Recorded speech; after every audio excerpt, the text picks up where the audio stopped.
automatización, refrigeración, mantenimiento y transformación de energía, generación de energía eléctrica, transmisión de energía eléctrica.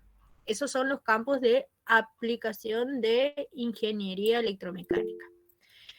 Entonces, las funciones, ¿cuáles son las funciones entonces de la ingeniería electromecánica? Son calcular, seleccionar, dimensionar, diseñar elementos de sistemas mecánicos. Y fíjense que nosotros tenemos, cuando nosotros diseñan los sistemas mecánicos, por ejemplo, utilizan mucho la simulación y dentro de la simulación tenemos las probabilidades y dentro de las probabilidades entra en juego las estadísticas. Seleccionar, implementar, controlar procesos de fabricación industrial de piezas o elementos y seleccionar los materiales adecuados.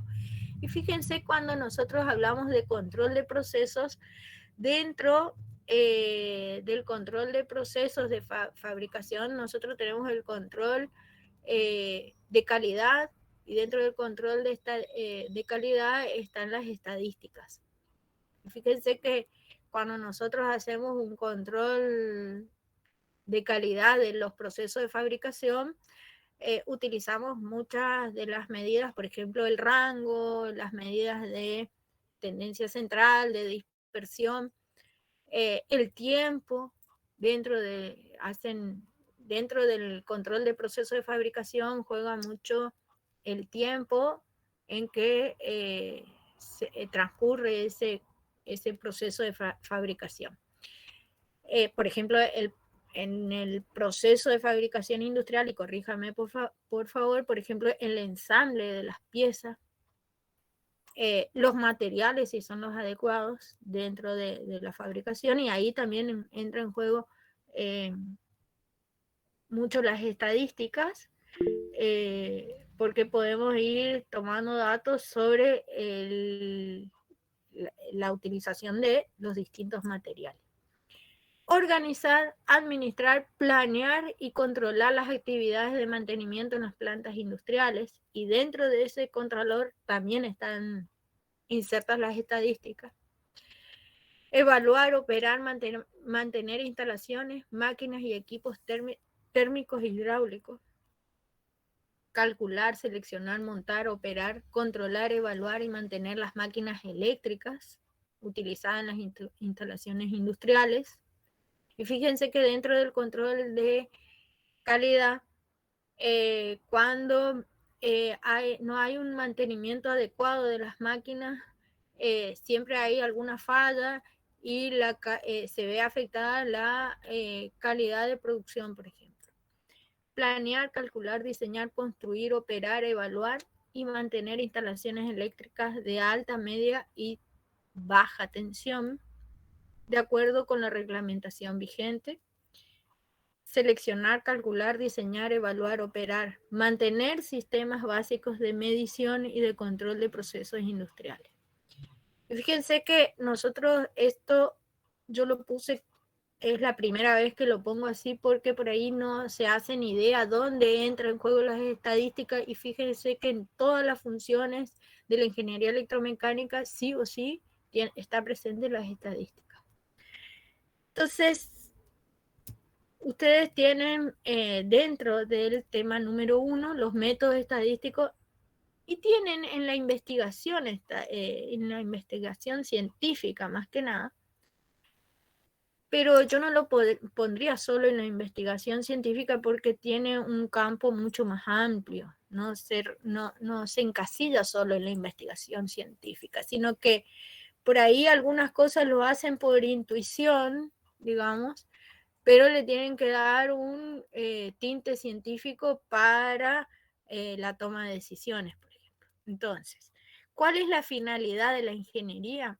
La resolución de problemas, sobre todo de interés social, y lo primero que ustedes van a identificar es la situación problemática, y fíjense que nosotros tenemos en el inicio de este cuadrito es describir el problema, que es cuando nos ubicamos en una situación problemática determinada, identificamos los factores importantes que tienen que influyen sobre esa problemática, se refina el modelo, se hace la experimentación, porque como pusieron de título investigación de los métodos estadísticos de una investigación científica, se supone que van a hacer una experimentación.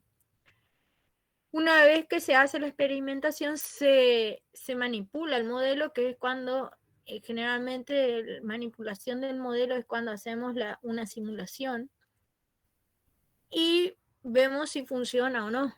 Entonces ahí se confirma si la solución aplicada cuando se hace la simulación al problema, la situación problemática, es la adecuada o no. Y de ahí se sacan las conclusiones y recomendaciones.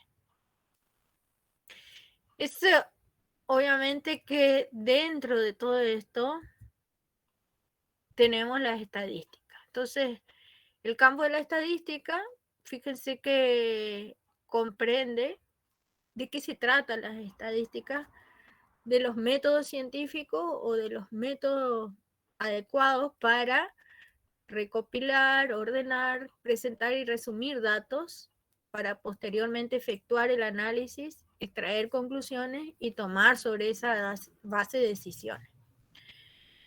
Las 4 primeras acciones constituyen lo que nosotros denominamos estadística descriptiva, que es recopilar, ordenar, presentar y resumir datos.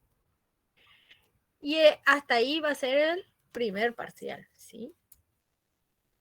Y la última partecita, cuando nosotros decimos para posteriormente efectuar el análisis, extraer conclusiones y tomar sobre esa base decisiones, constituyen lo que nosotros denominamos la inferencia estadística, que es estimar y decidir.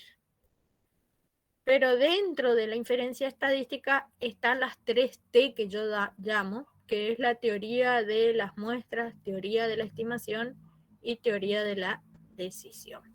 Entonces, recuerden, dentro de este concepto están encerrados todos los temas que nosotros tenemos dentro del programa. Y fíjense que para nosotros, para llegar, o sea, partimos de la estadística descriptiva. La estadística descriptiva nos van a proporcionar lo que nosotros llamamos estadístico. Tenemos un puente para llegar a la inferencia estadística, que son las probabilidades. Entonces, ¿de dónde vamos a obtener esos datos o esa recolección de datos? Para eso nosotros tenemos que ver los conceptos básicos de población y muestra. Una vez que definimos la situación problemática, vamos a partir de 2 conceptos básicos, que es el de población y el de muestra. Población es el conjunto total de elementos que pueden ser una población finita o infinita que responde a una característica determinada. Entonces, nosotros vamos a definir la problemática y una vez que definimos la problemática, vamos a tener un concepto que es la variable bajo estudio. Una vez que tenemos definida la variable bajo estudio, vamos a determinar cuál va a ser la población de donde nosotros vamos a obtener los datos. Por ahí, no en todos los casos se puede utilizar todos los elementos de la población, pero muchas veces no ocurre eso. Tenemos que extraer un subconjunto de la población que nosotros denominamos muestra. Y ese subconjunto de elementos que nosotros denominamos muestra se lo obtiene por una cuestión de tiempo y que sea más económico, o sea, a menor costo, que si se toma toda la población. Pero en muchos casos no es una cuestión de economía y tiempo, sino que es imposible tomar toda la población. Por ejemplo, si estamos en una fábrica de, supongamos, o estamos haciendo una investigación de una bacteria, no se va a tomar todas las bacterias, sino que se va a tomar una muestra de esas bacterias en donde afectar. O vamos a suponer que nosotros mismos estemos enfermos, vamos al médico y nos manda un análisis, nos mandan a hacer un análisis clínico. El bioquímico no nos saca toda la sangre de nuestro cuerpo, sino que nos obtiene una muestra y después nos da el resumen de los resultados. Entonces, habíamos dicho que tenemos que determinar la variable bajo estudio. Este punto es muy importante para comenzar el trabajo estadístico. Entonces, la variable es una característica, fíjense, de interés de los miembros de la población que toma distintos valores, yo no diría de los miembros, sino diría de los elementos de la población que toma distintos valores. ¿Cómo se las pueden clasificar? Se las puede clasificar en cualitativas. Las cualitativas se refieren a las cualidades o atributos de la población que pueden ser, que no son medibles, pero, por ejemplo, podemos tomar una variable cualitativa, pueden ser las religiones. Las religiones pueden ser católica, musulmana, hebrea. Fíjense que no podemos, no son medibles esas cualidades. O cuando nos hacen una encuesta respecto a la atención en un comercio. Muy buena, buena, regular, mala. Cuando tenemos las variables, o nosotros llamamos variables cuantitativas, estas sí son medibles y sus valores son numéricos. Se dividen a su vez, o se clasifican, mejor dicho, a su vez, en discretas y continuas. Las discretas están asociadas al proceso de conteo, ¿sí? Entonces solo toma algunos valores reales. Y las continuas están asociadas al proceso de medición, longitud, tiempo, temperatura. Vamos a suponer esas medidas. Pueden haber otras, por ejemplo, un valor monetario también es considerada, si bien es continua, pero muchas veces hay algunos autores que discuten si el valor monetario es discreta continua, porque sostienen de que no hay tantos centavitos para que sea continua, pero generalmente se la clasifica como continua.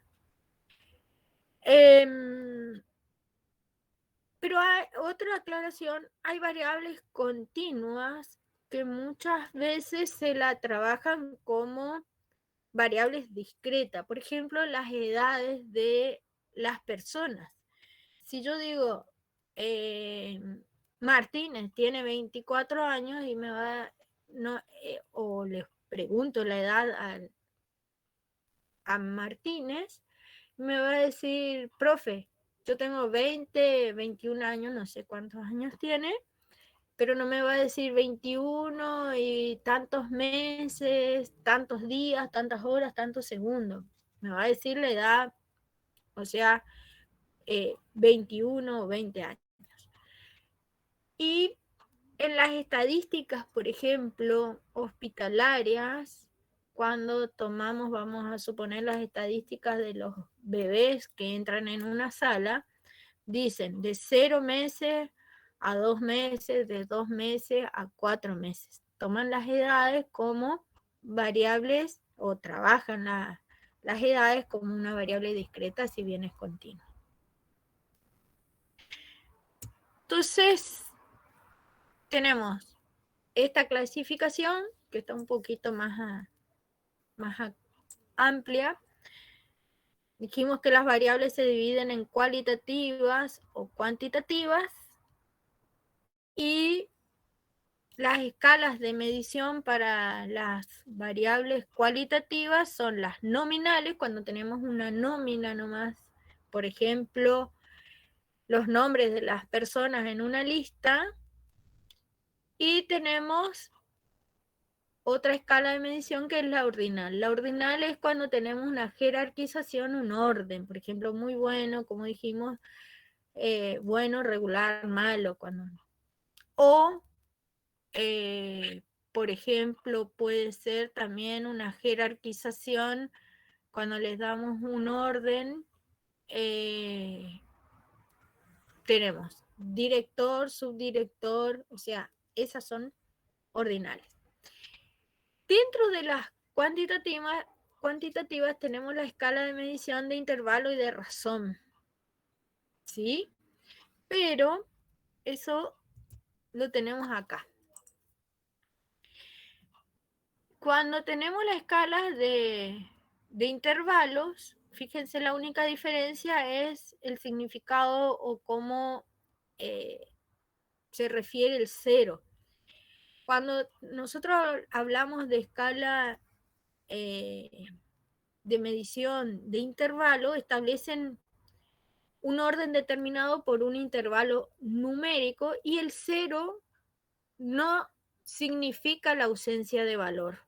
O sea, fíjense que acá es 0 grado, cuando es el ejemplo clásico, decimos la temperatura, y dentro de la temperatura podemos tener 0 grados de temperatura.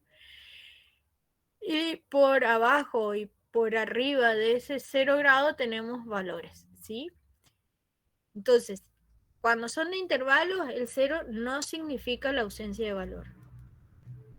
Cuando se trata de la escala de medición de razón, existe un intervalo numérico, pero el 0 representa la ausencia del valor. O sea, en términos absolutos. Por ejemplo, cuando tenemos número de hijos y decimos 0 hijos, entonces ahí indica que no tiene hijo. O por ejemplo, si hoy no hubiera ingresado nadie al MIT, yo hubiera dicho 0 alumnos, no tuve participación de ningún alumno o no ingresó ningún alumno, mejor dicho. O cuando ustedes realizan, por ejemplo, intervienen o los medidores, vamos a suponer que están viendo o analizando una problemática de la medición del consumo eléctrico, y dice, hubo 0 inconvenientes, quiere decir la ausencia de la situación problemática que estaban analizando. Acá hay un ejemplo. Por ejemplo, yo tomé el ranking de las distintas marcas de automóviles de acuerdo al valor. Fíjense que si nosotros tomamos las marcas de los automóviles, va a ser una variable continua y la escala de medición va a ser una nómina. Si nosotros ordenamos de acuerdo al ranking, si nosotros tomamos una jerarquización, va a ser una variable cualitativa ordinal. Por ejemplo, si tomamos Volkswagen y hacemos otra encuesta y se hace la pregunta de cómo le resultó la marca Volkswagen, entonces vamos a decir muy buena, buena, excelente, o mala o regular. Entonces hay una jerarquización, entonces esa es ordinal. Bueno, si tomamos el número de patentamientos por año,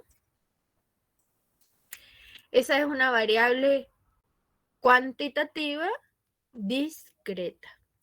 Si tomamos de acuerdo al valor, o sea, valor monetario de las distintas marcas, ahí va a ser una variable cuantitativa continua. Entonces, fíjense que con este ejemplo solo tenemos todas las variables. Bueno, dentro del método estadístico nosotros hablamos del muestreo, ¿sí? Entonces, ese muestreo tiene que ser lo suficientemente representativo y al ser representativo va a ir acompañado de la confiabilidad. Si ese muestreo no es lo suficientemente representativo, no va a ser confiable. ¿Qué tipo? Bueno, voy a hacer una aclaración acá de representativo y confiable. Por ahí nosotros, muchos investigadores analizan los papers presentados por otras investigaciones, cuando están en un campo de investigación y ellos investigan los distintos papers de su tema. Y por ahí están buenísimos los papers, pero la estadística aparentemente está bien, pero si uno va hilando finito los resultados, por ahí se da cuenta que es imposible que esos resultados se logren si es lo suficientemente, o sea, si el muestreo que tomó es representativo, o sea que manipulan los datos estadísticos como para que les den unos resultados aparentemente, entre comillas, confiables. Pero uno observa el trabajo y por ahí tienen anexos y se encuentran con que el muestreo que tomó no es representativo y obviamente que fueron manipulados los datos y eso nos lleva a un resultado poco confiable. Entonces, recuerden esto, incluso cuando sean profesionales, que el muestreo tiene que ser lo suficientemente representativo para que sea confiable. ¿Qué tipo de muestreos? Se pueden dividir, primero, o clasificar, mejor dicho, en probabilísticos y no probabilísticos. Y dentro de estos, tenemos los intencionales, que son los elementos que integran la muestra, son seleccionados así arbitrariamente. O sea, muchas veces nos toman por ahí una encuesta en el centro así en forma arbitraria. Entonces esos son muestreos intencionales. Cuando son probabilísticos o aleatorios, los elementos de la población analizada, o sea, la población objeto o sea, de donde nosotros vamos a tomar los elementos, tienen una probabilidad, o sea, todos tienen igual probabilidad de ser seleccionados los elementos. El tamaño de la muestra. Acá viene lo importante. El tamaño de la muestra no es arbitraria, sino que depende de varios factores. Ya habíamos remarcado que tiene que ser lo suficientemente representativa. Pero el tamaño de la muestra va a ir acompañada de la variabilidad de la población de elementos que va a ser el objeto de nuestro estudio. Y obviamente que va a haber una relación directa. Si crece la población, obviamente que el tamaño de la muestra tiene que crecer o incrementarse. O al revés, si disminuye el tamaño de la población, la muestra va a tener que disminuir.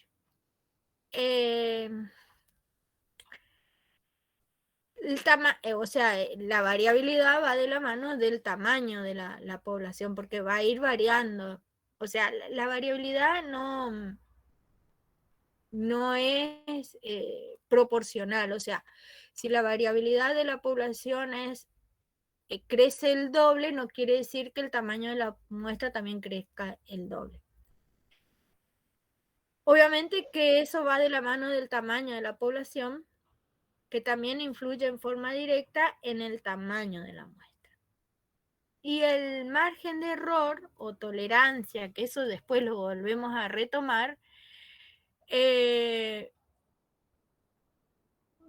si disminuye el tamaño de la muestra, obviamente que el margen de error va a crecer, o sea, si disminuye el tamaño de la muestra, obviamente que va a crecer el margen de error o tolerancia. Ay, perdón, tengo un gato que me...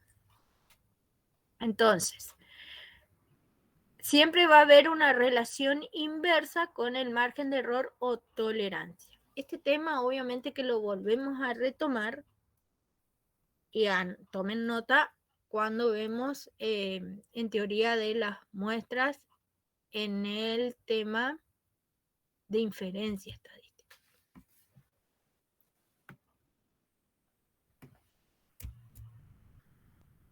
A ver si me deja.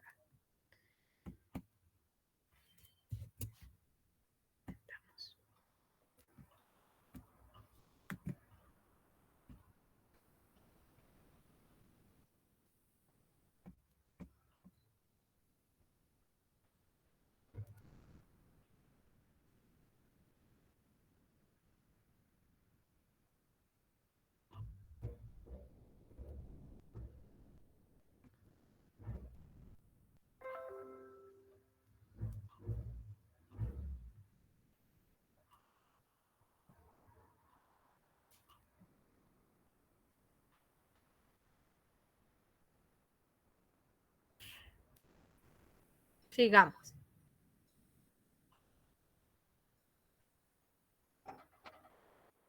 Otra de las muestras importantes es la muestra piloto. Es la muestra que se toma previamente antes de una investigación, pero esta muestra dijimos que el muestreo tiene que ser lo suficientemente representativo y esa muestra piloto que nosotros tomamos con antelación, puede ocurrir de que la muestra piloto sea menor a la muestra que nosotros debemos tomar. Entonces, eso nos indica que debemos aumentar la muestra piloto hasta llegar al tamaño que nosotros necesitamos, ¿sí? Si la muestra piloto es igual a la muestra que nosotros necesitamos, se mantiene la muestra piloto. Si la muestra piloto es mayor a la que nosotros necesitamos, este valor de n se obtiene por una fórmula, entonces quiere decir que es mejor. O sea, cuando la muestra piloto es mayor a la que nosotros obtenemos en la formulita, la que necesitamos, entonces quiere decir que nosotros vamos a mantener el valor de esa muestra piloto. Bueno, hay otra herramienta para la selección probabilística. Vamos a utilizar una tabla de números aleatorios. Esta tabla antes nosotros teníamos una tablita en un papelito, ¿no es cierto? Teníamos la tablita. Tenemos la tabla, están constituidas por grupos de números aleatorios de 5 numeritos. O sea, tenemos una hilera y una fila de 5 por 5 y se elegía aleatoriamente. Obviamente que eso hoy por hoy se selecciona ya sea con el Excel o por cualquier otro medio mecanizado, ¿no es cierto? Bueno, la fórmula a aplicar es, tenemos el total de elementos que va a estar conformado, y acá vamos a tener el número aleatorio que se elige al azar más 1. Esto que se obtiene con la fórmula van a ser los distintos elementos o número de elementos que nosotros vamos a ir obteniendo así aleatoriamente para hacer nuestro análisis. Por ejemplo, el elemento número 29, el 69, el número 7, el 42, el 21, el 116, ¿sí? Y así sucesivamente, hasta llegar al número aproximado de 120 elementos que nosotros tenemos, pero de esos 120 elementos nosotros vamos a tomar el número 29, el 69, el 7, el 42, el 21 y el 116 para analizar. Después tenemos el muestreo simple al azar. Podemos listar todos los elementos de una población de características homogéneas. Eso es importante en el muestreo simple al azar, que todos los elementos tienen una característica igual, ¿sí? De baja variabilidad, ¿sí? O sea, no tienen mucha variación, y es la forma más simple de obtener muestreo. Y después está el muestreo estratificado. O sea, el muestreo estratificado es cuando se utiliza cuando hay una variabilidad importante en los elementos de la población, entonces conviene dividir en estratos, ¿sí? Vamos a formar grupos de elementos internamente homogéneos, por ejemplo, en una población en donde hay distintas razas o individuos de distintas razas, por ejemplo, blancos y negros, de raza negra y de raza blanca. Entonces, ¿para qué? En medicina, por ejemplo, la hipertensión, por dadas sus características, las características de la raza, cuando se mide la hipertensión en la raza negra es diferente a la raza blanca, entonces se necesita dividir la población. Tomé este ejemplo porque, digamos, es bien demostrativo, digamos. Por ejemplo, si tenemos automóviles de distintas gamas, tenemos los de alta gama y los de gama, sí, o sea, que no son de alta gama.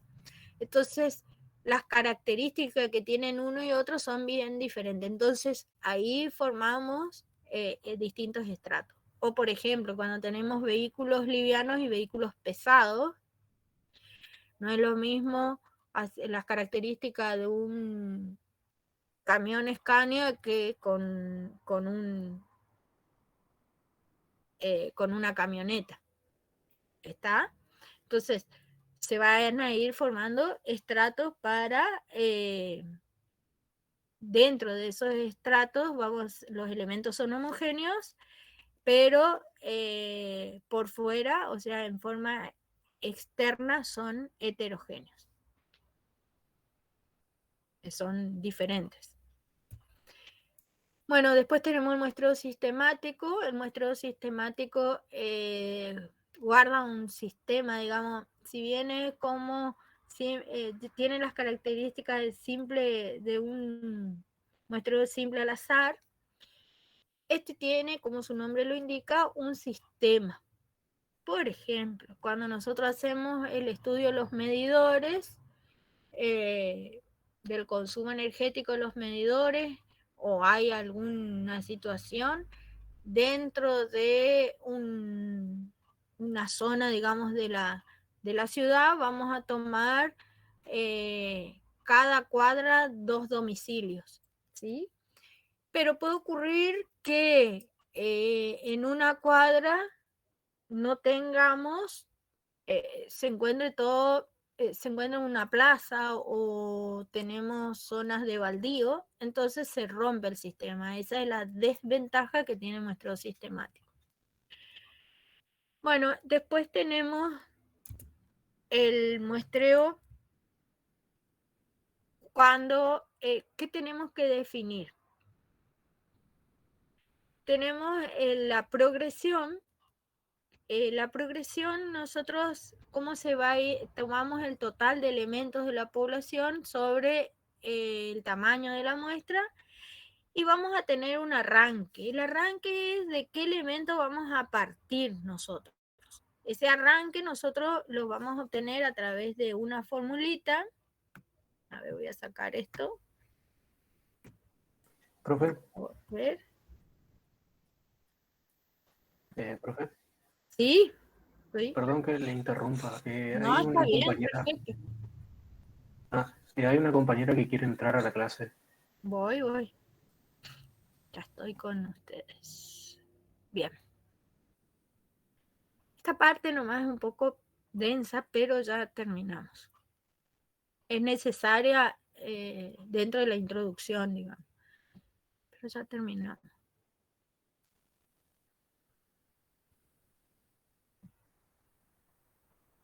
Bueno, estábamos hablando de... ahí ese gato me va a matar. Del arranque, vamos a ordenar acá.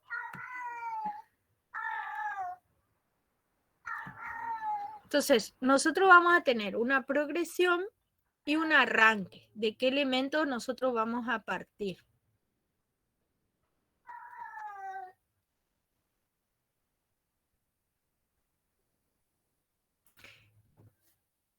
El arranque es el número de donde vamos a partir y se obtiene a través de la siguiente forma. Tenemos la progresión por un número aleatorio más 1.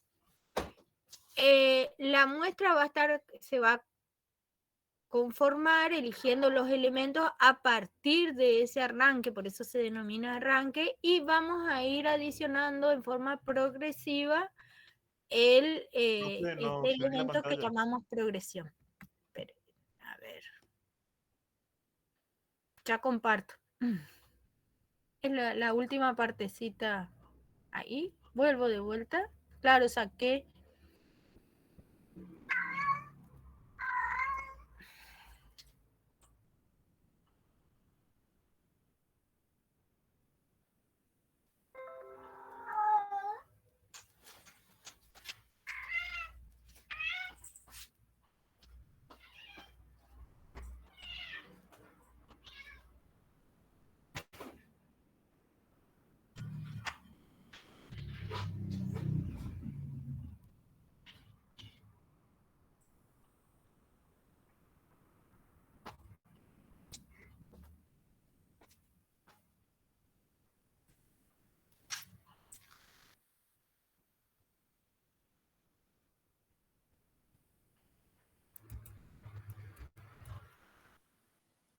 De esto estaba mencionando. Entonces, fíjense, ustedes van a partir de este valor arranque y van a ir adicionando en forma sucesiva la progresión. Entonces, ustedes, por ahí en la pregunta que nosotros vamos a realizarle en algún trabajito es qué elementos necesitamos para ir conformando la muestra y ustedes van a decir, bueno, partimos del arranque, podemos darle un numerito, que A es igual a tanto, y le podemos dar la población y el tamaño de la muestra y ustedes van a tener que tomar la progresión.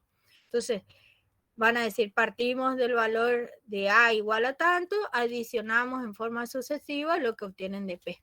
Por ejemplo, se me ocurre en este momento un ejemplo.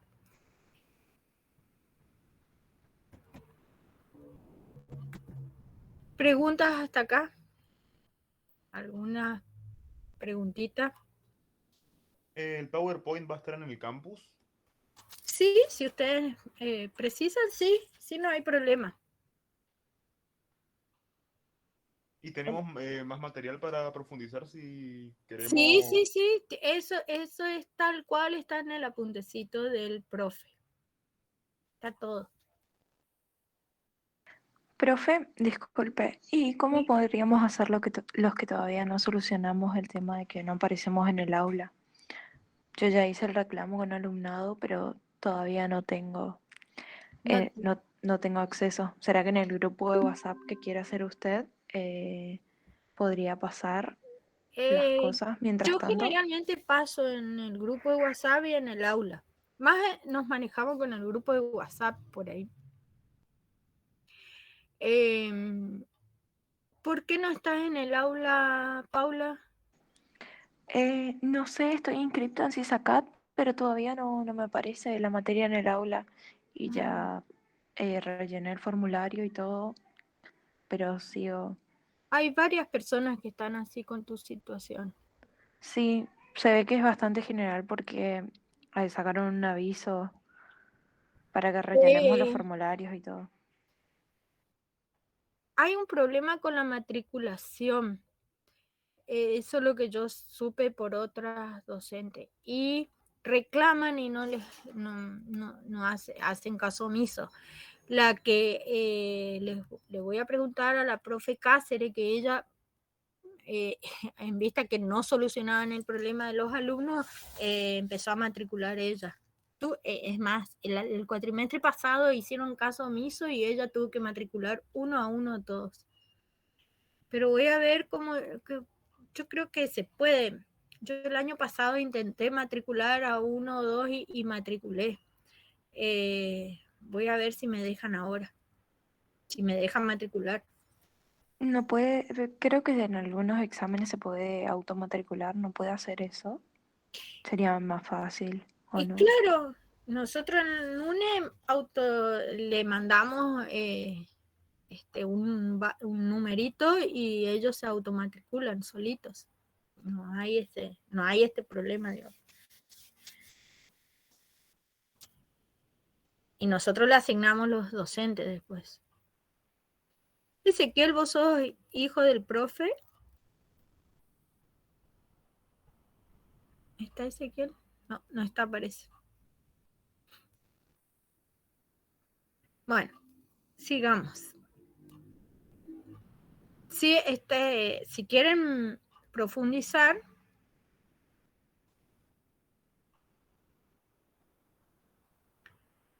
a ver, les doy mi número, entonces vamos formando un grupo de WhatsApp. ¿Alguien se puede encargar? Si tienen algún grupo, me incluyen. Antes de dar inicio con el otro tema.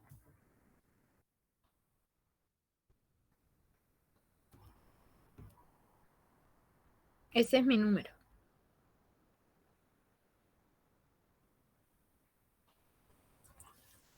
Profe, ahí entré al aula y te da la opción para automatricularte, solo te pide el código. Claro, y ese código es el que no tenemos. Ese es el código que sabe la profe Cáceres cómo se obtiene. Ah, bueno. Ese es el código, no sé de dónde lo sacan. Y ella entró y bueno, yo el año pasado también hice lo mismo. Voy a ver si puedo, por eso te digo, vamos a ver si podemos obtener el código ese. De ese numerito es el que yo te hablé. A nosotros ya nos proporcionan, digamos. La otra facultad ya nos dan el numerito y nosotros les pasamos, como hoy les pasé el aula, el link, les pasamos nosotros el numerito ese. Y ellos se automatriculan. Después lo ponemos con cada profe. Pero bueno. No sé por qué, debe ser para que no se automatricule cualquiera en las aulas, por eso debe ser que hubo algún problema. Bueno, se calmó mi gato no sé. Ay. Bueno, vamos a comenzar con, ahí está, bien. Gracias, Sebastián. Vamos a copiar esto.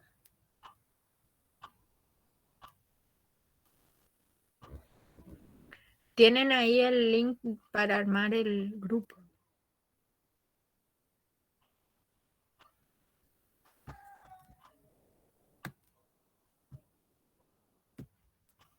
Voy a copiarlo.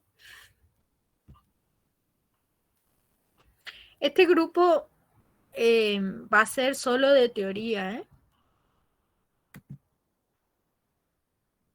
Por ahí ustedes si quieren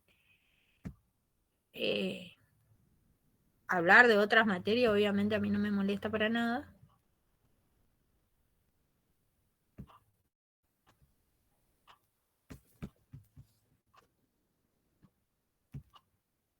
¿Estamos? Bueno, vamos a dar inicio a la organización de datos. A ver si...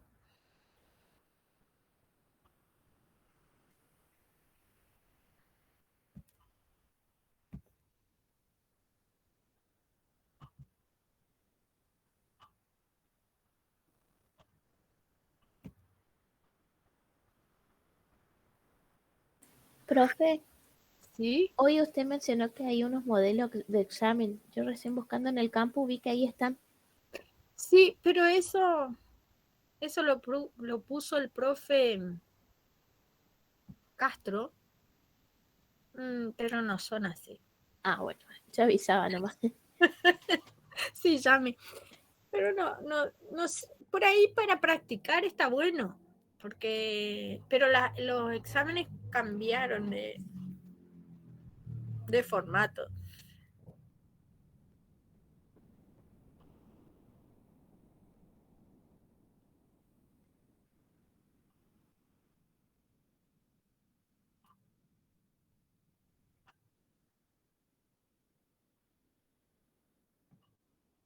Bueno,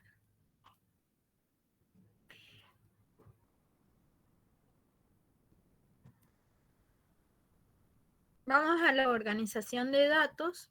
Dentro de la organización de datos tenemos una herramienta, o sea, los datos se pueden trabajar de dos maneras, como datos agrupados y no agrupados. Entonces, previamente nosotros vamos a tener los datos no ordenados, o sea, nosotros cuando hacemos la recopilación de los datos, obviamente que van a estar desordenados. Lo que nosotros tenemos que hacer previamente, sí o sí, es el ordenamiento de los datos, y en forma convencional generalmente se lo hace de menor a mayor. Si son poquitos los datos, podemos trabajar como datos no agrupados. ¿Sí?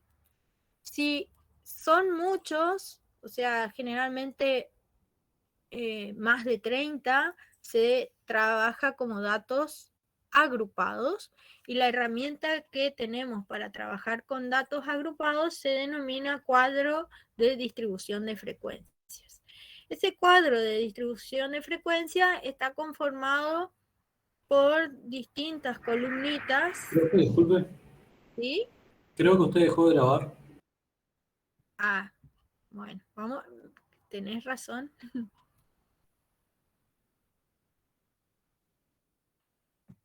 Vamos a grabar. Profe, una consulta, ¿puede poner ocultar la barrita del Meet? Porque por ahí tapa partes de la filmina. Sí, ya ponemos.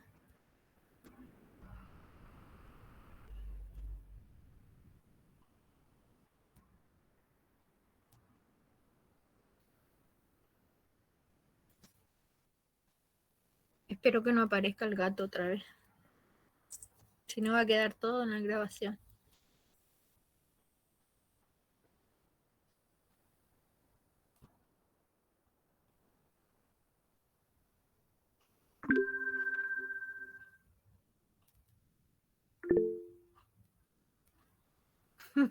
Sí, tal cual, John.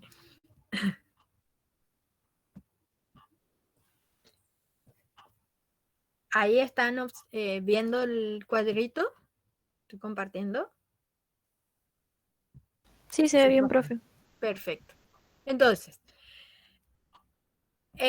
podemos, una vez que nosotros realizamos la recopilación de datos, vamos a tener los datos desordenados, obviamente. El primer trabajo que sí o sí tenemos que realizar es el ordenamiento de esos datos, y en forma convencional generalmente se lo hace de menor a mayor. Si son poquitos los datos, podemos trabajar como datos no agrupados. Los ordenamos de menor a mayor y trabajamos como datos no agrupados.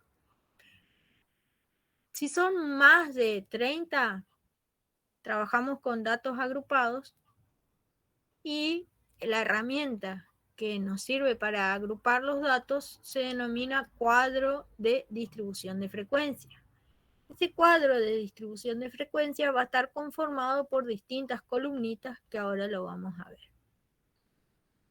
Entonces, podemos trabajar con datos no ordenados, dijimos, y es cuando tenemos poquitos datos. No van a, o sea, los datos, una vez que nosotros procedemos al ordenamiento, comenzamos a hacer todo,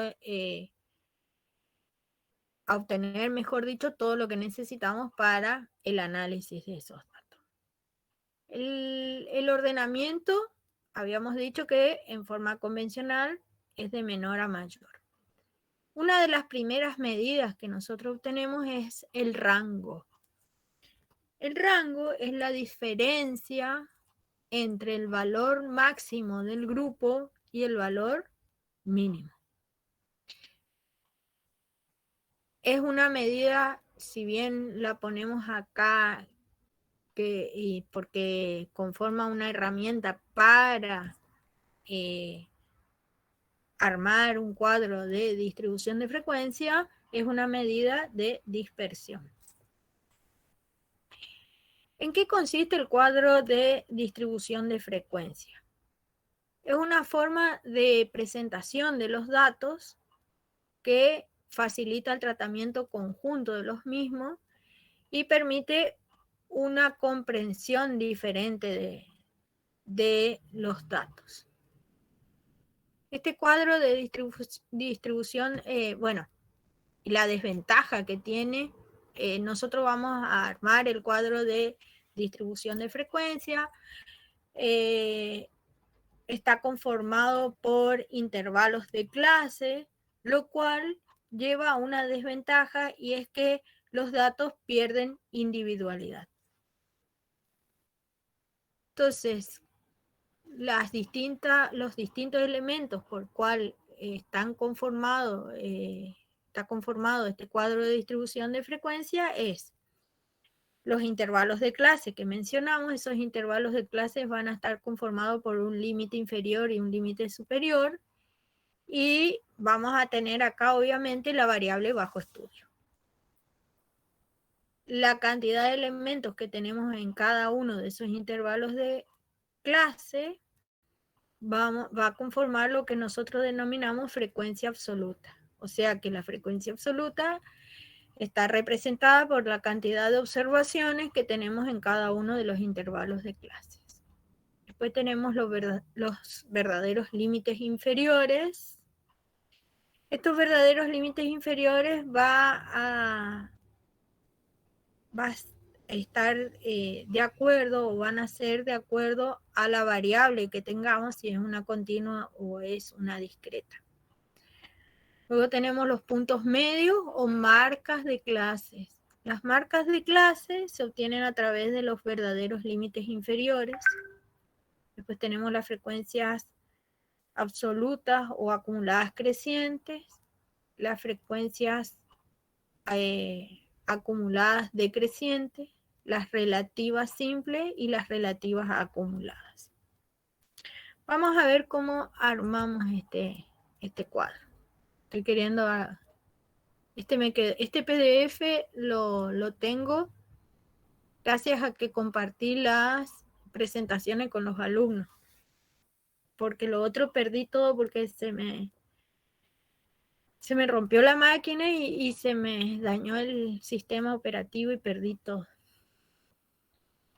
¿Cómo se construye este cuadro de distribución de frecuencias? Entonces,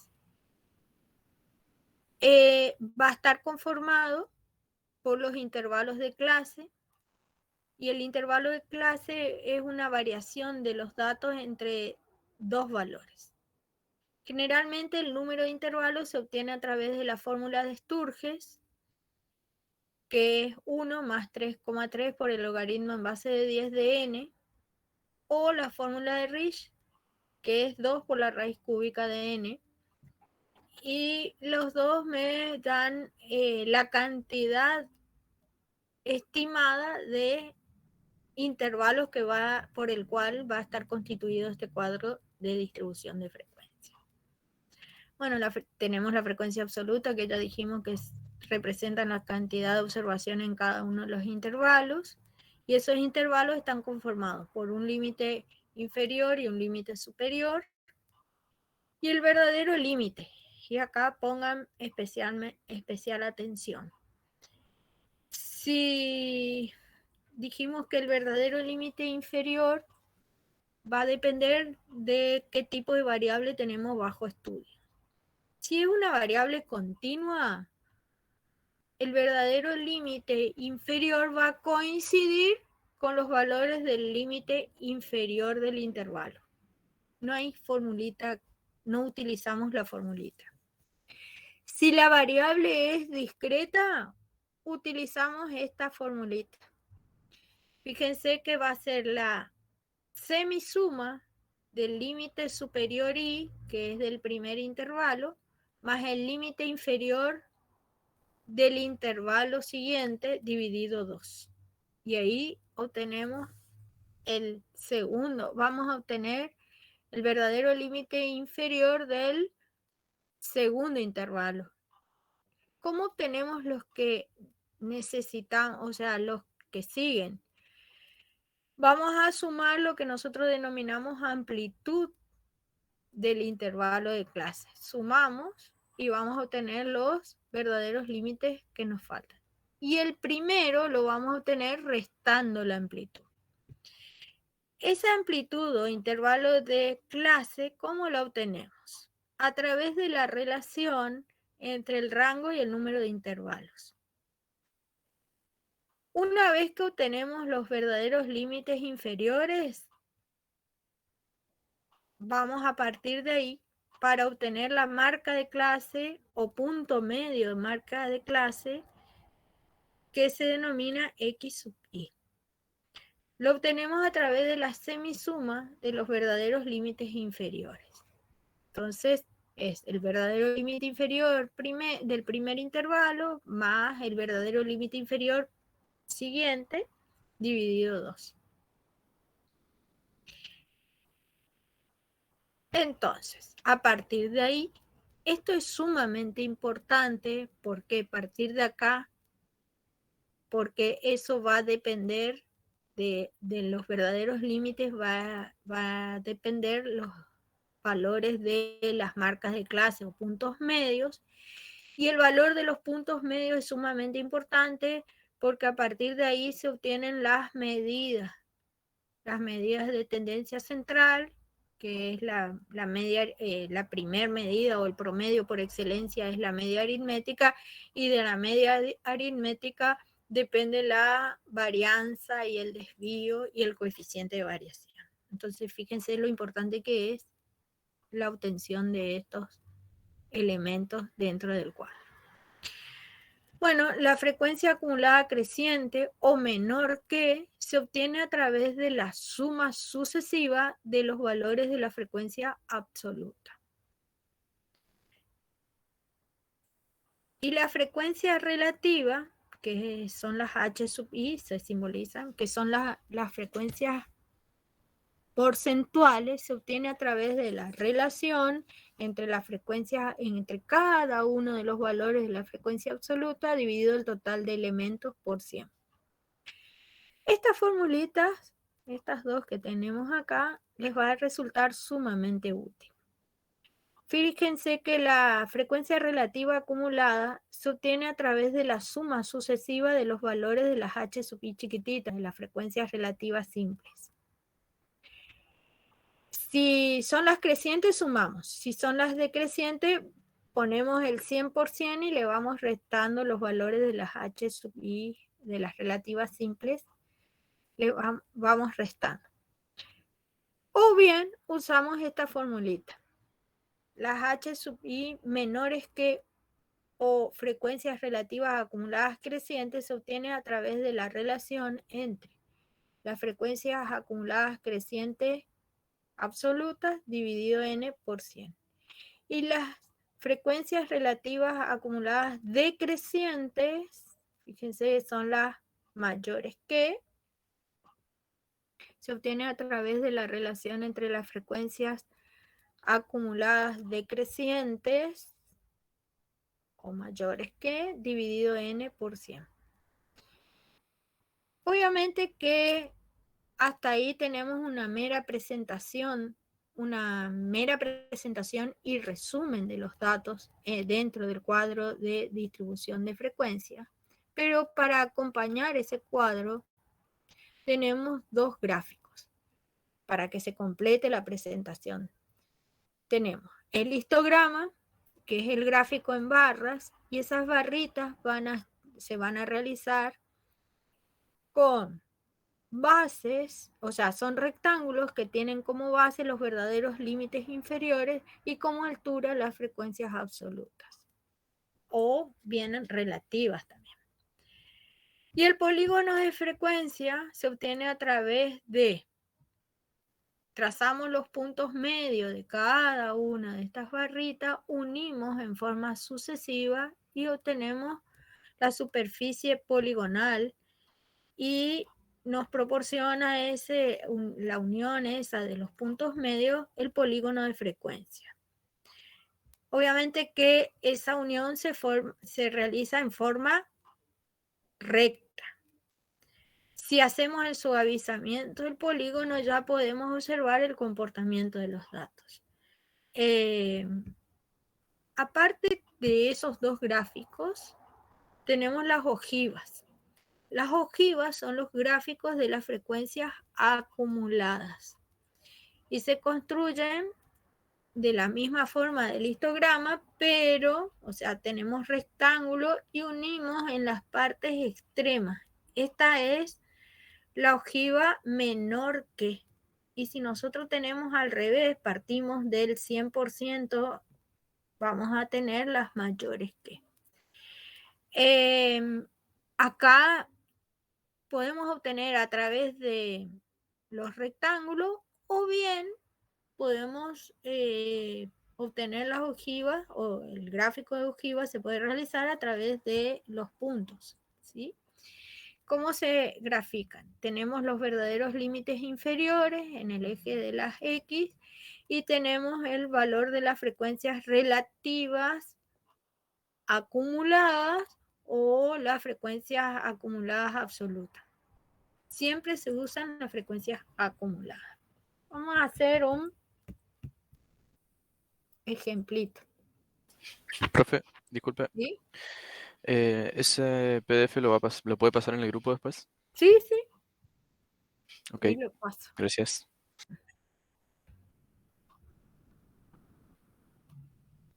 Vamos a hacer un ejemplo. Entonces completamos esa realización de... A ver, dejo de grabar un ratito.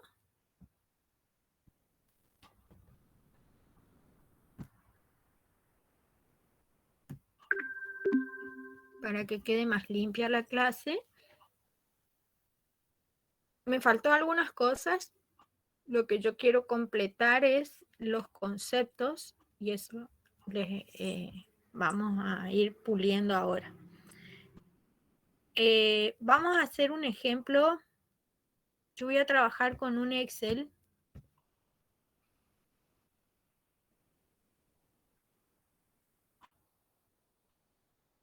A ver si puedo.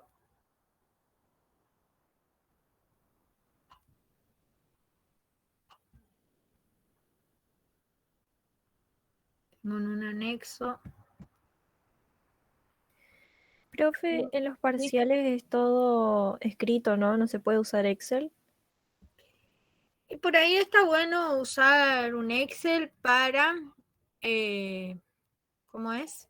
Aprender a usar el Excel porque les resulta más fácil por ahí, para tener más rápido.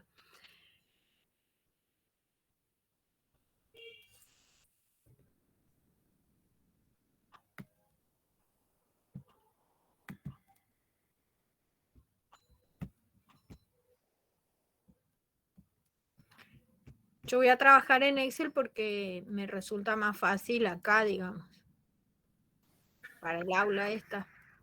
Pero en el parcial sería todo manuscrito. Claro, sí, pero no les piden un cuadro completo, por ejemplo.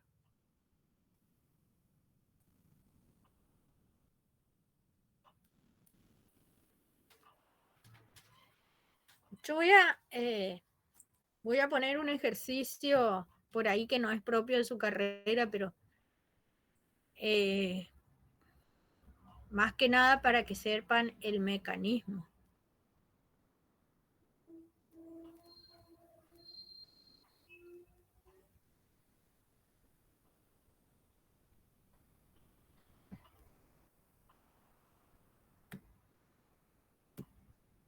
Les puedo pasar también el Excel después. Entonces tienen completo un ejercicio. Bueno.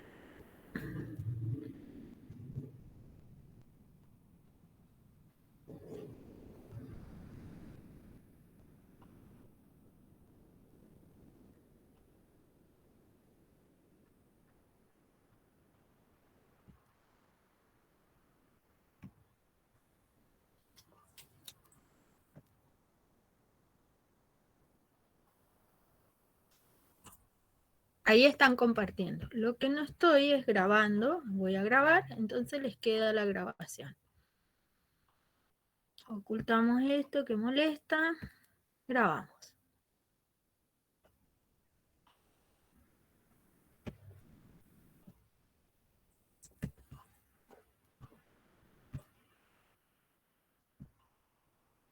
Bueno, este ejemplo vamos a ir desde el principio, entonces repasamos toda la introducción y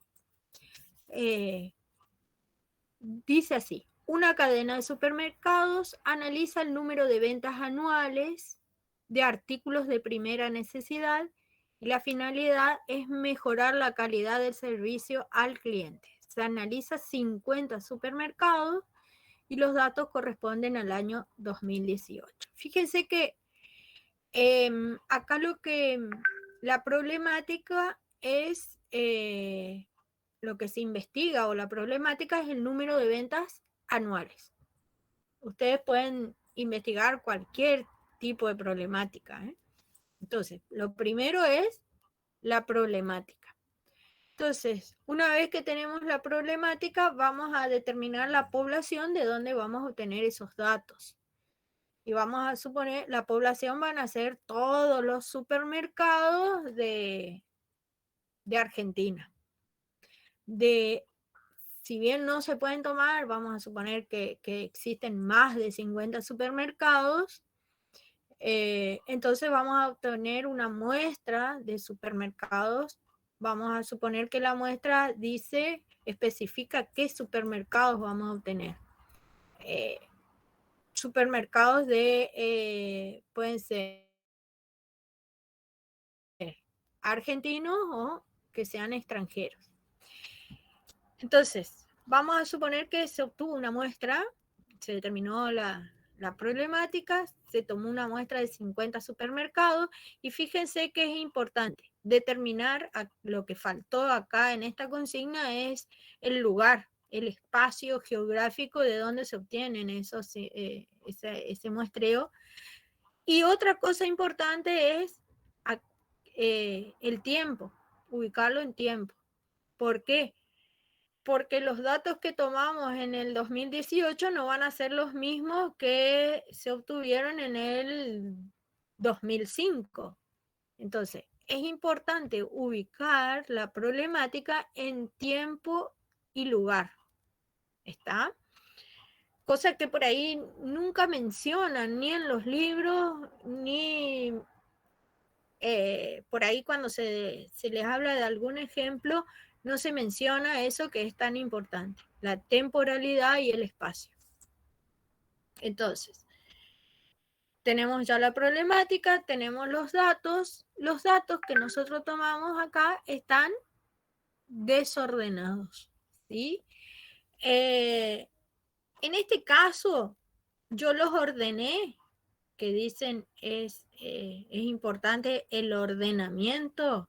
Entonces acá recopilé los datos no están ordenados, pero los ordené dentro del cuadro de distribución de frecuencia. ¿Cómo puedo saber si están, o sea, acá yo puedo usar la cantidad de datos usando una función que tiene el Excel, que es contar. Voy acá y veo cuánto pongo igual y puedo ir a función y uso la función contar, ¿sí? O directamente pongo igual y contar y sé que tengo 50 datos. ¿Qué otra cosa? Una vez que ustedes van a tener ordenado, vamos a suponer que ordenan, pero hay una forma más rápida, por eso es importante el Excel. Cuando nosotros tenemos que determinar el valor mínimo de ese grupo de valores y el valor máximo, hay una función min sin ordenar los datos. Yo voy a poner igual min, que me indica el valor mínimo. Entonces, ahí les dice, devuelve el valor mínimo de la lista de valores y omite los valores lógicos y el texto. Entonces, yo tomo todos los datos y ya me va a proporcionar el valor mínimo. Yo no puse acá.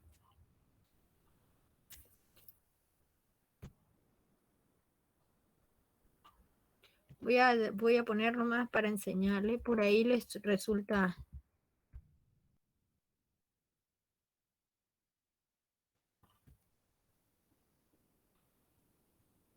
Entonces, en el número 1,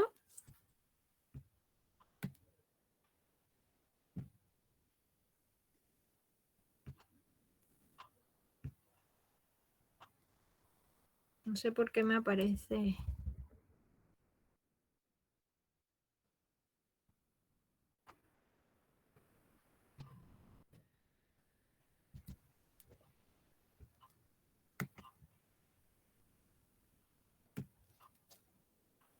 Y ahí es el número 36.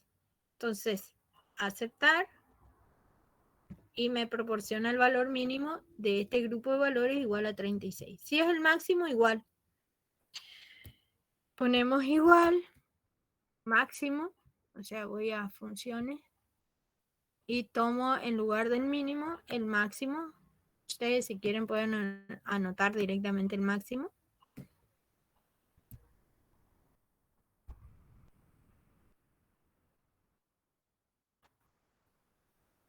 Igual. Entonces, ahí yo voy, tomo todos los valores y es igual al 95. Igual el 95. El rango, ¿cómo obteníamos? Y escuchen bien la definición. El rango es la diferencia entre el valor máximo del grupo de valores y el valor mínimo. El valor máximo en este caso es 95 menos 36. El rango es igual a 59. ¿Cómo obteníamos la amplitud? La amplitud se obtiene, se simboliza con la letra C minúscula. Yo voy a poner acá con la C chiquitita. ¿Sí?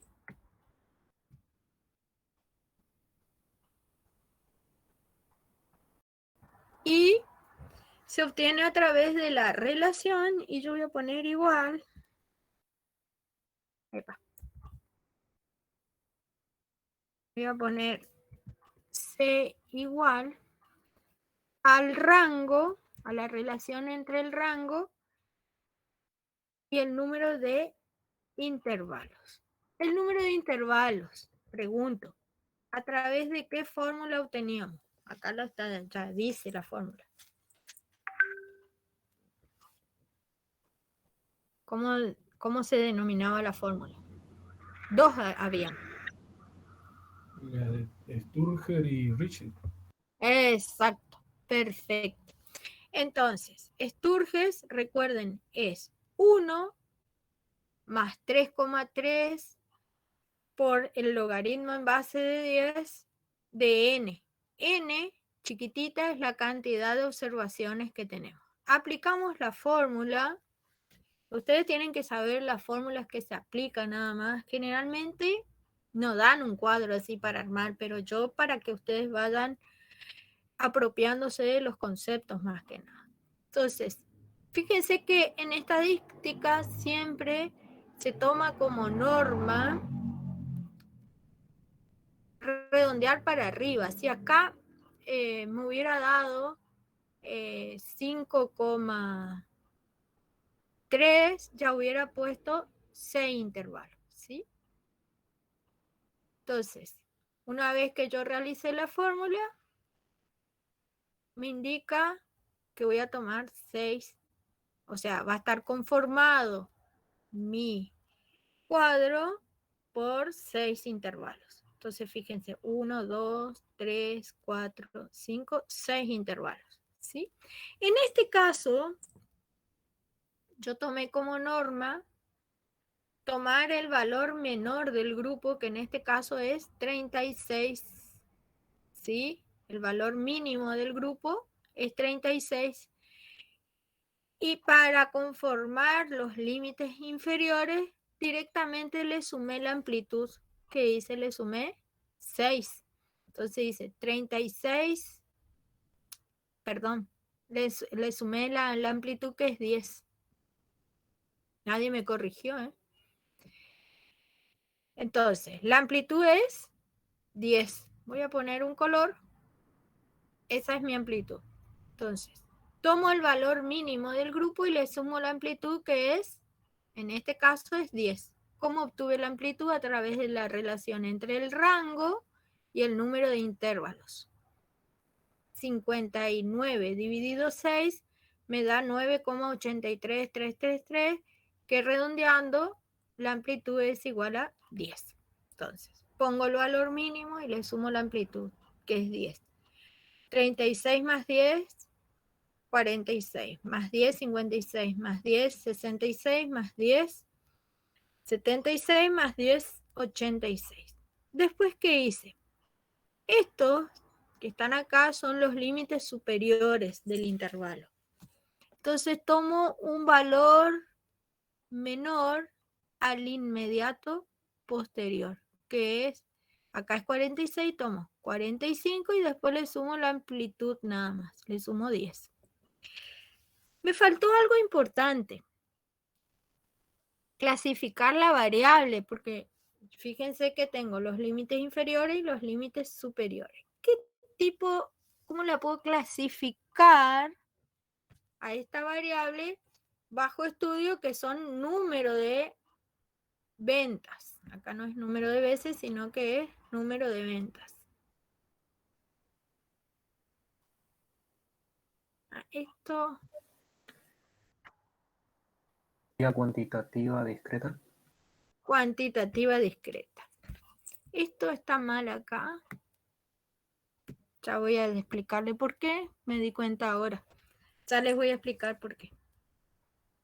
Esto es de un cajero automático, la cantidad de veces que ingresa. Bueno, cuantitativa discreta, que es el número de veces que ingresan a un cajero automático. Esta es la variable bajo estudio. Entonces, yo me equivoqué al copiar y pegar, pegué en el lugar equivocado. Entonces,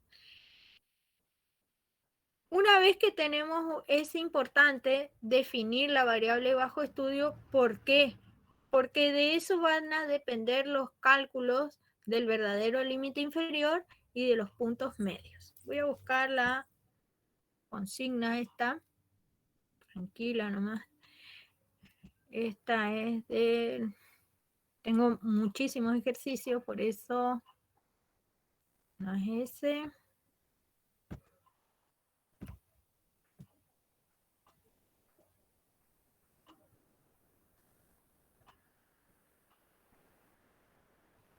Este es.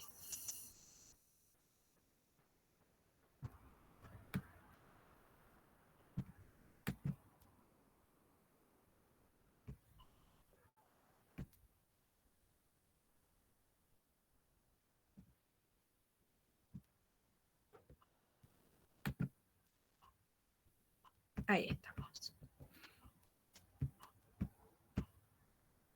Entonces la variable, leo la consigna para que se ubique.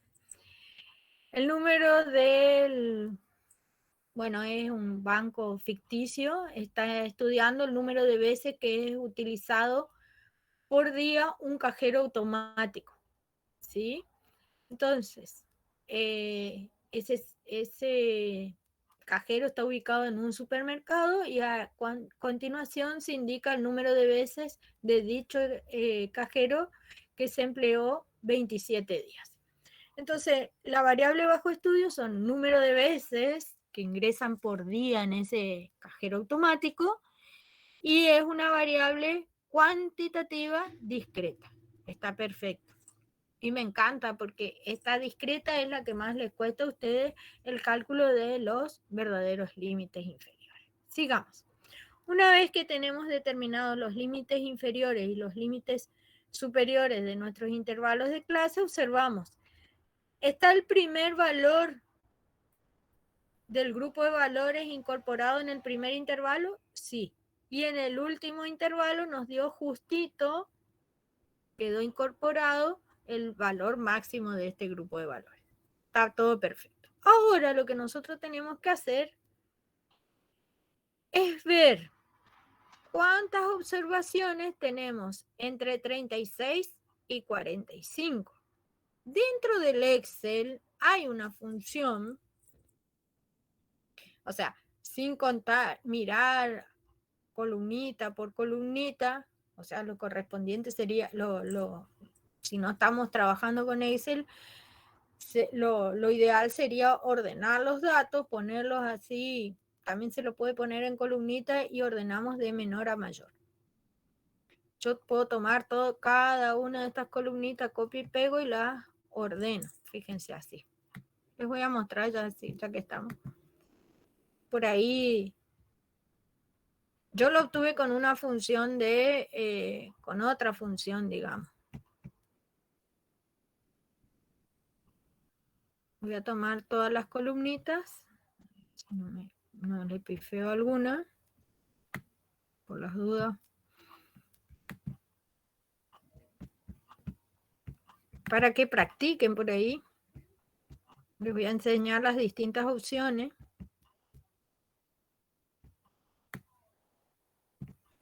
Lo ideal, nos prohíben usar el Excel con ustedes. No sé por qué, porque el Excel es sumamente útil. El R utilizan ustedes, pero está bueno tener en una hoja de Excel para después importarlo al R. Profe, ¿Sí? nosotros en Easy el año pasado hacíamos todo en Excel hasta el parcial. ¿Con el profe Castro? Sí. Y a nosotros nos dejaba.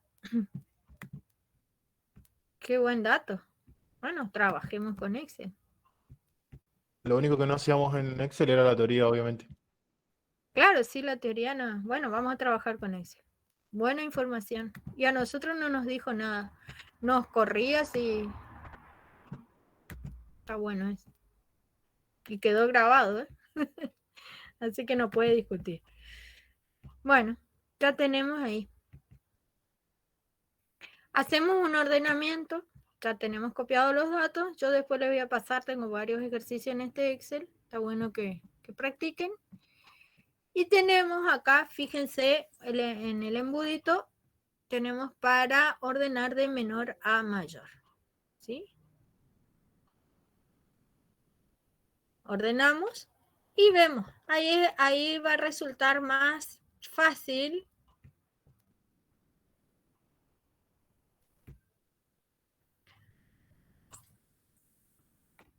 A ver, voy a agregar acá una columnita para que no me mortifique.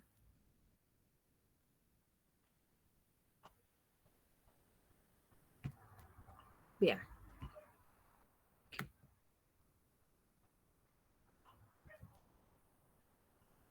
Y ahí ordeno. Voy de vuelta. Fíjense, está ordenado de menor a mayor. Vamos a ver cuántos numeritos tenemos entre 36 y 45.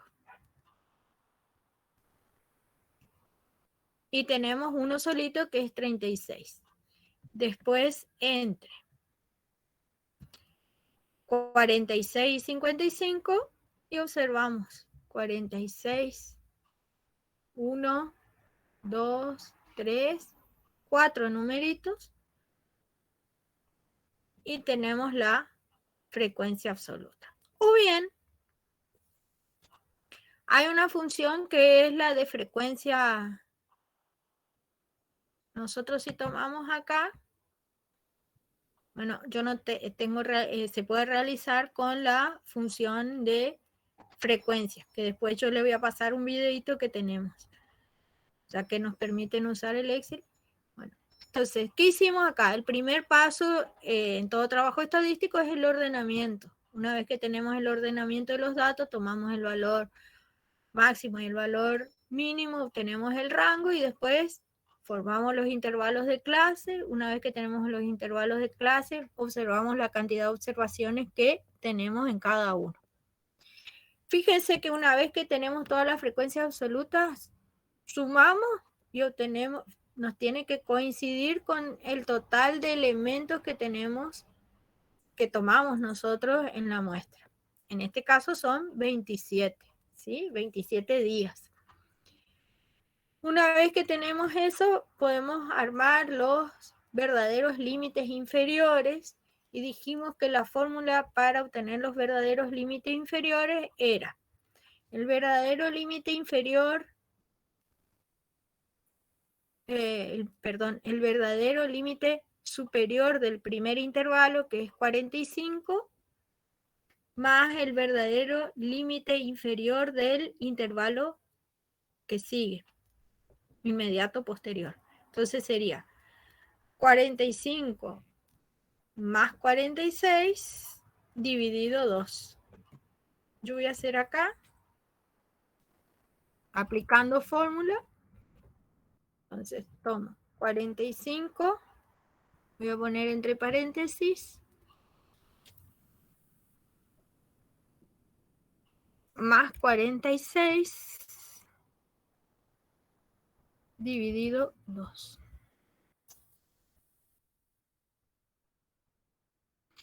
Fíjense que era lo que yo les decía hoy, que no habrán asimilado mucho porque fue muy rápido.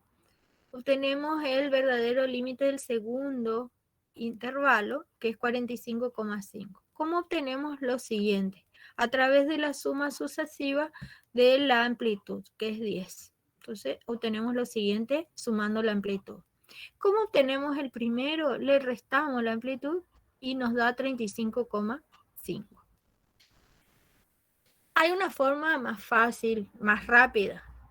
Le restamos 0,5 a esto y listo. Y en estos, los límites superiores, le sumamos 0,5 y se terminó el problema. Acá obviamente que se trata de una distribución equiespaciada, por eso nos permite trabajar de esta forma. Las X sub I chiquititas, ¿qué eran? Marcas de clase o puntos medios. ¿Cómo obtenemos? A través de la semisuma de los verdaderos límites inferiores. Entonces, el primer punto medio o la primera marca de clase vamos a obtener sumando a través de la semisuma, dijimos, de los dos verdaderos límites. O sea, tomamos el primero más el segundo, y semisuma quiere decir que dividimos por 2. Dividido 2 entre 40,5. ¿Cómo obtenemos los que siguen? Los valores que siguen a través de la suma sucesiva de la amplitud, ¿sí? Y obtenemos los puntos medios que siguen. Vamos a las frecuencias acumuladas crecientes o menores, que por eso tienen este signito menos. ¿Cómo obtenemos? Obtenemos a través de la suma sucesiva de los valores de la frecuencia absoluta. Ponemos, fíjense, el primer valor 1, 1 más 4 igual a 5, 5 más 6, 11, 11 más 4, 15, 15 más 8, 23, y 23 más 4, 27. Acumulamos los valores correspondientes a la frecuencia absoluta. Las frecuencias acumuladas decrecientes o mayores que se obtienen del siguiente modo, o hay dos formas de obtenerlas, mejor dicho. Ponemos el total de observaciones, que en este caso son 27, y le vamos restando en forma sucesiva los valores de la frecuencia absoluta. Entonces, 27 menos 1, 26. 26 menos 4, 22. 22 menos 6, 16. 16 menos 4, 12. Y 12 menos 8, 4. Fíjense que acá, en este último valor, 4. Menos 4 me tiene que dar 0. Entonces, la otra forma es partir del último valor de la frecuencia absoluta, acá ponemos 4 y vamos sumando en forma al revés. 4 más 8, 12, 12 más 4, 16, 16 más 6, 22, 22 más 4, 26 y 26 más 1, 27. Se obtiene de la misma, o sea, se suma al revés, ¿sí? La frecuencia relativa, sumamente importante, porque se utiliza mucho esta partecita para emitir informe o para determinadas observaciones, se utiliza mucho estas frecuencias relativas que me representan la proporción de observaciones que tengo en cada uno de los intervalos de clase. ¿Cómo obtengo? A través de la relación entre cada uno de los valores de mi frecuencia absoluta dividido n, que es 27 por 100. Entonces hago 1 dividido 27, me da 0,04 por 100, 4%. 4 dividido 27 me da 0,15 por 100, 15%. 6 dividido 27, 22%. Y 4 dividido 27, 8 dividido 27, 30%. Vayan controlando nomás los valores. Entonces, repito, las frecuencias relativas me representan las proporciones de observaciones en cada uno de los intervalos de clase. Se obtienen a través de la relación de cada uno de los valores de la frecuencia absoluta dividido el total de observaciones por 100. Bueno, después tenemos las frecuencias relativas acumuladas crecientes, que se obtiene a través de la suma sucesiva de las frecuencias relativas simples. Ponemos 4% más 15, 19%, 19 más 22%, 41, 41 más 15, 56, 56 más 30, 85, y 85 más 15, el 100%. Siempre nos tienen que dar el 100%. Y las frecuencias relativas mayores que o decrecientes, tomamos el total de observaciones, que es el 100%, y le vamos restando en forma sucesiva las frecuencias relativas. 100% menos 4%, 96%, 96% menos 15, 81%, 81% menos 22, 59, 59 menos 15, 44, y 44 menos 30, 15. 15 menos 15 nos va a dar 0. Bueno. Hasta ahí es una mera presentación de los datos. ¿Qué nos faltaría acá? Acá nos faltaría el gráfico, que vamos a realizarlo la clase que viene, todo con Excel. Ya tenemos el OK. Y nos faltaría, la clase que viene, vamos a realizar las medidas de tendencia central o de posición. Nos hubiera faltado, bueno, la clase que viene sí vamos a comenzar con las medidas de tendencia central y de posición, y las de dispersión para datos agrupados y no agrupados, si Dios quiere. Vamos a tratar de ver todos. ¿Están muy cansados? Hicimos bastante hoy, ¿eh?